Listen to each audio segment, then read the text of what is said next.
अस्सलाम वालेकुम everyone, I hope all of you are doing great. आज की वीडियो में हम W.H. ऑर्डन की एक पोएम द अननोन सिटीजन को डिस्कस करेंगे। ये एक स्टैटिकल पोएम है। W.H. ऑर्डन मोस्टली अपनी पोएम्स में वर्ल्ड वॉर्स को डिस्कस करते हैं। जैसा कि इनकी एक पोएम सितंबर 1939 बहुत फेमस है, जो वर्ल्ड वॉर 2 की डेट के टाइटल से लिखी गई है। ये एक ब्रिटिश अमेरिकन पोइट है जो 1936 में अमेरिका मूव कर गए prior to world war 2। So let's start our poem without wasting any time. इस पोएम का स्टार्ट एक नंबर से होता है 2JS07M378. This poem starts with a number just like a number plate of a car or some automobile. इस number का format ऐसे है जैसे कोई आइडेंटिफिकेशन नंबर हो किसी चीज़ का. As I have told earlier that this poem is about an unknown citizen, तो ये आइडेंटिफिकेशन इस unknown सिटीजन का है ताकि उसको इस नंबर से आइडेंटिफाई कर सकें। नंबर से हम गैस कर सकते हैं कि एक ह्यूमन एक स्टेट के लिए इंसान नहीं बल्कि ऐसे जैसे कोई रिपोर्ट हो, उसको आइडेंटिफिकेशन के लिए एक ऐसा नंबर दिया है जो कि किसी चीज़ के यूज़ के लिए होता है। इससे पता चलता है कि स्टेट के लिए एक इंसान बस एक रोबोट है जो अपने मास्टर को सर्व करता है। दिस लाइन इज़ आयरॉनिकल क्योंकि स्टेट इस इंसान के बारे में हर चीज़ जानती है लेकिन स्टेट को इसका नाम नहीं पता, या फिर स्टेट के लिए ये चीज़ इम्पोर्टेंट नहीं है क्योंकि ये एक ह्यूमन फीचर है। नेक्स्ट लाइन है, this marble monument is erected by the state. This poem is a form of elegy for a unknown citizen by the state who died recently. तो ये पोएम एक एलेजी है जिसमें एक unknown citizen को praise किया गया है। जिस तरह से कोई हीरो या कोई आदमी बड़ा काम करता है और उसी काम में वो मर जाए तो उसको प्रेज़ करने के लिए उसकी डेथ पे फूल या स्पीचेस दी जाती हैं या कोई सर्टिफिकेट और मेडल्स या डिस्टिंक्शंस दी जाती हैं उसके काम के लिए। यहाँ इस पोएम में भी एक सिटीज़न की डेथ के ऊपर ये पोएम लिखी गई है उसको प्रेज़ करने के लिए। उसने कौन कौन से अच्छे काम किए हैं वो सब इस पोएम में बताए गए हैं। इस लाइन से ये पोएम अब फॉर्मली स्टार्ट होती है। He was found by the Bureau of Statistics to be one against whom there was no official complaint, and all the reports on his conduct agree that in the modern sense of an old-fashioned word, he was a saint, for in everything he did, he served the greater community.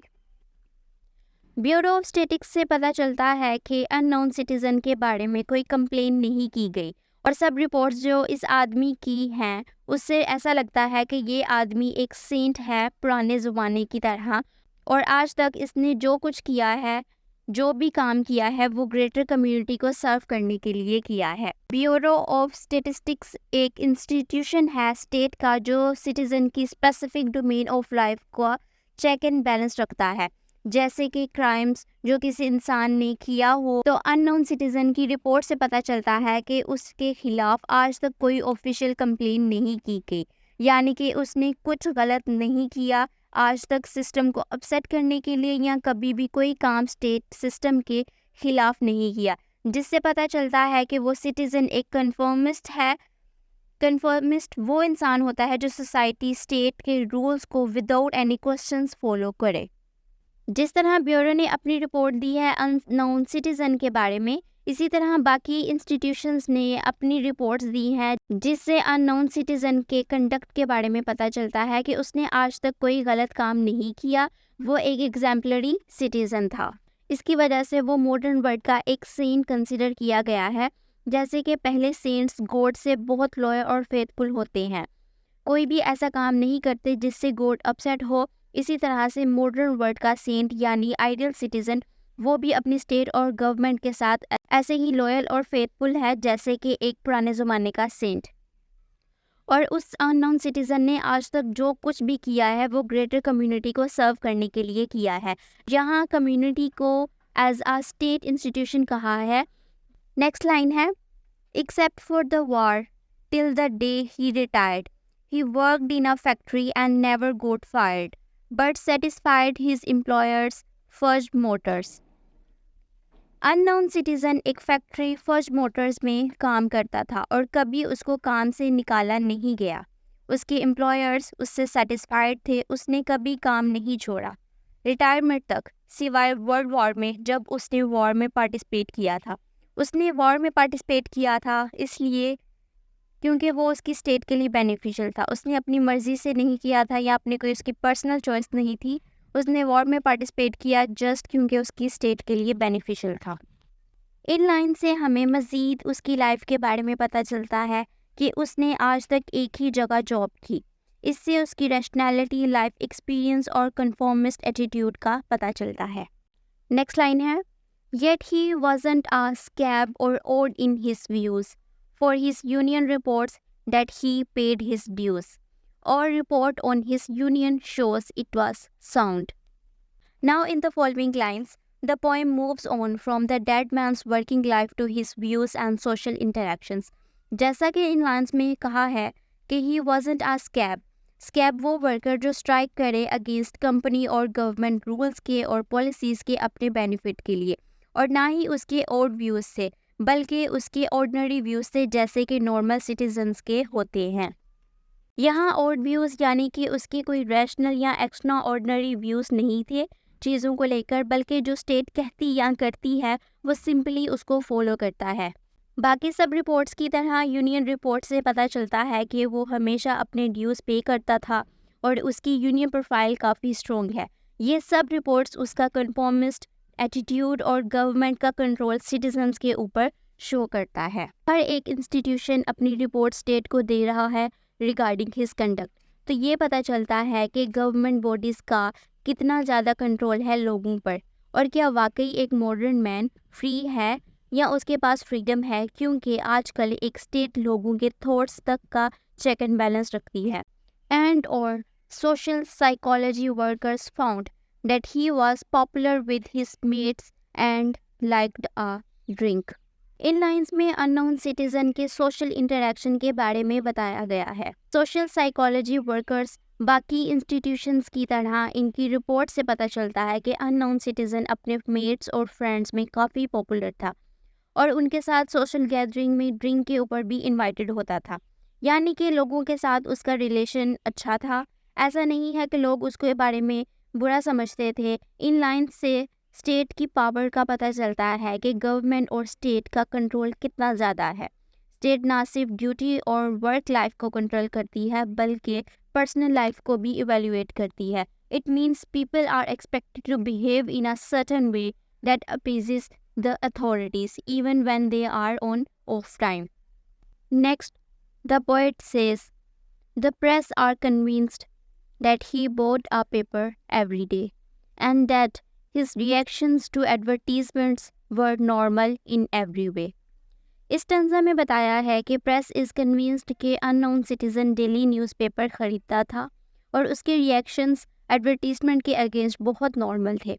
कभी भी government policies या किसी चीज़ के against नहीं गया। इन lines में basically unknown citizen का media के साथ रिलेशनशिप को हाईलाइट किया है। बाकी सब इंस्टीट्यूशंस की तरह प्रेस भी स्टेट के कंट्रोल में है और कैपिटलाइजेशन इस चीज़ को शो करता है। इसके बाद पॉइंट कहता है, policies taken out in his name prove that he was fully insured and his health card shows he was once in a hospital but left in cured. Next इन lines में बताया है कि जो पॉलिसीज़ अननोन सिटीज़न के name पर थी उससे पता चलता है कि वो फुली इंश्योर्ड था, यानी हर चीज़ के लिए उसने लाइफ इंश्योरेंस ली थी, और उसके हेल्थ कार्ड से पता चलता है कि वो सिर्फ एक दफ़ा ही हॉस्पिटल गया और क्योर्ड होके वापस आया। वो एक ही दफ़ा हॉस्पिटल गया, तो ये मे बी ओडन का इस तरफ इंडिकेशन हो कि उस अननोन सिटीज़न ने पहले रिबेलियस बिहेवियर या उसकी लाइफ रिस्ट्रिक्शंस के ऊपर क्वेश्चन किया हो, तो उसके इन इम्प्रॉपर और गलत थॉट्स के लिए उसको हॉस्पिटल भेजा गया, और जब वो वापस आया तो उसका रिबेलियस बिहेवियर और क्वेश्चनिंग नेचर ख़त्म हो गई थी। Both producers research and high grade living declare he was fully sensible to the advantage of the installment plan, and he had everything necessary to the modern man: a phonograph, a radio, a car, and a frigidaire. In lines में 2 ominous sounding state institutions का बताया है, producers research and high grade living. In institutions ने declare किया है कि unknown citizen sensible और responsible था इंस्टॉलमेंट प्लान के लिए, और अननोन सिटीजन के पास वो सब कुछ था जो कि एक मॉडर्न मैन के पास होना चाहिए। जैसे कि कुछ चीज़ों के बारे में बताया है, phonograph, radio, car and refrigerator. Here in these lines, Auden has reference to Cold War. Installment plan is a reference to 5-year plans for economic and social development imposed on citizens by Soviet Union. While line 20 and 21 is a reference to American capitalism and consumerism. Americans prefer करते हैं acquiring and possessions of things. जैसे कि line 21 में बताया है कि उसके पास सब कुछ था जो कि एक मॉडर्न मैन के पास होना चाहिए। Next the point says, our researchers into public opinion are content that he held the proper opinions for the time of year. When there was peace, he was for peace. When there was war, he went. Public opinion researchers are glad that unknown citizens' opinions throughout the year बिल्कुल ठीक थे, rebellious नहीं थे, किसी किस्म की aggression show नहीं की थी स्टेट के खिलाफ। जब स्टेट में पीस होता था तो वो पीसफुल मैन था, लेकिन जब वॉर टाइम हो तो वो वॉर में पार्टिसिपेट करता था। जैसे कि लाइन नंबर 6 में बताया था कि उसने कभी काम नहीं छोड़ा सिवाय जब वो वॉर में गया था।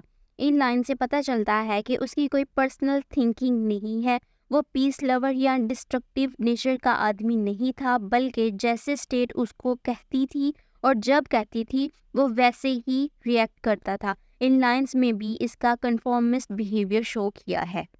इसके बाद पोइट कहता है, He was married and added 5 children to the population, which our eugenist says was the right number for a parent of his generation, and our teachers report that he never interfered with their education. The unknown citizen was married and had 5 children.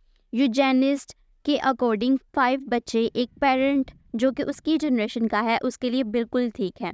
और teachers की report से पता चलता है कि उसने कभी education system में इंटरफेयर नहीं किया। इन लाइंस में आइडल सिटीजन की सब क्वालिटीज़ को हाईलाइट किया गया है। अननोन सिटीजन ने लाइफ के हर एस्पेक्ट में स्टेट के रूल्स और सजेशंस को फॉलो किया है और वो एक एग्जाम्पलरी आइडियल सिटीजन है। और अननोन सिटीजन ने कभी एजुकेशन सिस्टम में इंटरफेयर नहीं किया और एजुकेशन सिस्टम जो स्टेट के कंट्रोल में है वो यंग जनरेशन के माइंड में भी यही चीज़ें डाल रहा है और उस अननोन सिटीज़न को उससे भी कोई ऑब्जेक्शन नहीं है, क्योंकि जो मॉडर्न प्रोपेगेंडा होते हैं जो एक स्टेट अपने लोगों के लिए चलाती है वो एजुकेशन के थ्रू लोगों के माइंड में डालते हैं। जैसे कि इन लाइन में बताया है कि इस अननोन सिटीजन के 5 बच्चे थे, तो definitely they are getting education. So in this lines the poet says that the unknown citizen has no objection with the education system, यानी कि स्टेट जो भी उनके बच्चों के दिमाग में डाल रही है, जो कुछ भी जिस तरीके से भी उनको गाइड कर रही है, उसको उन सबसे कोई ऑब्जेक्शन नहीं था और वो सिंपली हर चीज़ को जो स्टेट कहती है उसको फॉलो करता है। इसके बाद पोइट कहता है, जो कि इस पोइम की कंक्लूडिंग लाइंस भी हैं, Was he free? Was he happy? The question is absurd. Had anything been wrong, we should certainly have heard. In lines में जो कि पोइम की कंक्लूडिंग लाइंस हैं, स्पीकर ने क्वेश्चन किया है कि क्या वो फ्री था और क्या वो हैप्पी था, लेकिन ये क्वेश्चन टोटली अब्सर्ड है स्पीकर के लिए, क्योंकि अगर कुछ गलत होता तो उनको ज़रूर पता होता। This is a rhetorical questions by Auden to unknown citizens and readers as well. State लोगों की हर एस्पेक्ट ऑफ लाइफ का चेक एंड बैलेंस रखती है, उनको कंट्रोल करती है। तो ऐसे स्टेट या सोसाइटी में एक इंसान फ्री या हैप्पी हो सकता है। और इसके बाद इन क्वेश्चंस को अब्सर्ड कहा है, यानी कि ऐसी सोसाइटी में इन क्वेश्चंस को करना या इनके बारे में सोचना भी अब्सर्ड और इनएप्रोप्रिएट कंसिडर किया जाता है। इन शॉर्ट ये पोइम एक स्टायर है अननोन सिटीज़न की लाइफ के ऊपर। Apparently unknown citizen को प्रेज किया गया है being a ideal citizen, but on a deeper level he is being criticized for being a conformist. इसी तरह से इस पोएम में स्टेट का कंट्रोल लोगों की लाइफ के ऊपर शो किया गया है। स्टेट ने उस डेड मैन की लाइफ के हर एस्पेक्ट को एनालाइज किया है जो स्टेट के लिए बेनिफिशियल थी। एज अ पर्सन वो खुश था या उसकी क्या लाइफ प्रॉब्लम्स थी, इन सब को टोटली इग्नोर किया गया है। Unknown citizen is treated more like a robot for a state than a man। जैसे कि इस पोइम में उससे रिलेटेड हर चीज़ की इंफॉर्मेशन थी जो स्टेट के लिए इम्पोर्टेंट थी, और उसका नाम और क्या वो खुश था या फ्री, इन चीज़ों को इग्नोर किया गया है, क्योंकि ये तो एक ह्यूमन करैक्टरिस्टिक्स हैं। एक जो प्रॉब्लम्स होती हैं वो एक इंसान की ज़िंदगी में होती हैं, लेकिन स्टेट के लिए उसका एक जो सिटीज़न है वो एक रोबोट होता है जो सिर्फ और सिर्फ उसके प्रोपेगेंडा के मुताबिक चलता है। So that was all for this poem. I hope you have fully understood the poem. Inshallah, we will meet in the next video. Till then, Allah Hafiz.